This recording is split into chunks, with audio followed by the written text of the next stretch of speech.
by Susan Booysen from the Wits School of Governance, talking about that cabinet. Good morning to you, Susan, and thanks for joining us. We've been talking, obviously, quite a lot about the cabinet this morning. Perhaps I could ask you a big picture question to start with. We know that politics is obviously a determining factor when presidents or prime ministers put together cabinets anywhere. There are debts to pay and old scores to settle and so on. To what extent is President Zuma's cabinet just that, and to what extent is it actually applying a mind to what the country needs? I would really say that the construction of this network of patronage, of thank yous for past services, past assistance, past protection, that is very much a watermark of this set of cabinet appointments. That overall, I think I see, I'm not sure if it's a balance, but at least both that protection and thank yous, as well as a sense that focus on specifics, for example, the economic cluster and appointments there, and bringing in a series of supplementary departments. We do not always see the appointments there that I think are really optimal, but I think President Zuma is very aware that it's now or never for him to construct a definitive legacy, at least more definitive than what we've seen from the previous 5 years. And he needs to have those people there who are driven and dedicated, and they would have to tag along a few other more dubious, more inappropriate appointments.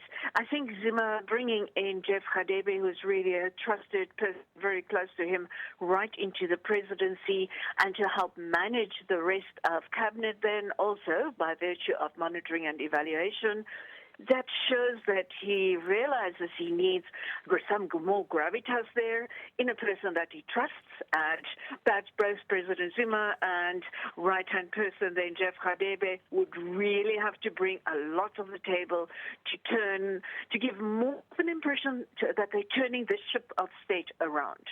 Susan, it's Nozipo with David in Johannesburg. If we were to look at the economic cluster in particular, does this reinforce confidence in the president's team that's going to be helping him to implement the National Development Plan? I think it does. Of course, within the limits of what the National Development Plan is, it's not the radical revolutionary style document that people talk about. It's actually quite a conservative, middle-of-the-road document with some serious areas of exertion in it. But I think Nonhlanhla Nene, as the incoming Minister of Finance, he has been there for a long time. I think he has shown that he's very capable of doing that job. And still there is that kind of stability with Pravin Gordhan, staying in government in a very powerful, important portfolio of cooperative governance. People would know that he is somewhere in government. That kind of stability is there. I think Ibrahim Patel and Rob Davies, they were rewarded for a lot of work they have been doing very consistently over the past years, into the sense that that can really be the backbone of driving further economic transformation, NDP style, in South Africa. In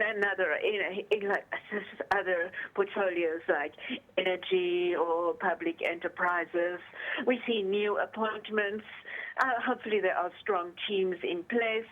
And yes, so to create this overall image of country moving, the government moving to strengthen the economic leg of transformation, some of the building blocks are in place. I think the set of appointments slightly elevates and strengthens that set of building blocks around the economic cluster. However, at the end of the day, it's not the departments being there or new appointments being there that are definitive and will turn things around, but it is how these people are managed, how they are being pushed in their own performance contracts to really apply themselves and to really make sense to government in a way that could also work for the ANC as governing party a few years down the line in local government elections. Susan, what do you make of the move of Pravin Gordhan? Some people thought he might leave the cabinet and retire. Instead, he's gone to an unquestionably junior portfolio within the bigger context. I'm sure he'll do it very well. There's that, and then there was the story of Tito Mboweni being assured of the job, blocked by the alliance partners of the ANC, and Nonhlanhla Nene, who wasn't on the list in March for the ANC, brought in to be the finance minister. Yes, indeed. In the first place, I think I would slightly differ on Pravin Gordhan. Yes, cooperative governance, and really that means managing the host of local governments, municipalities in South Africa. People can argue that that is a junior portfolio compared with finance, certainly, but gosh, does that department need of cooperative governance, does that need effective government?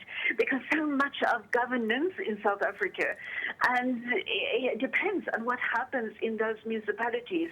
Maybe Pravin Gordhan would be able to help them get comply with their audits and to do things correctly. Maybe he would be the one to provide leadership there. Of course, I would have liked to see somebody who was a former deputy minister there, Yunus Karim.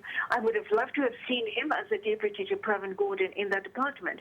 But if Pravin and his team can lead that department out of that mess, a quagmire that it is in at the moment, that would be a major, major advance in South African politics. It's in those municipalities that much of the protest action emanates, and it really detracts from image of a stable and effective government. So he's got his job cut out for him. And okay, Susan, I'm afraid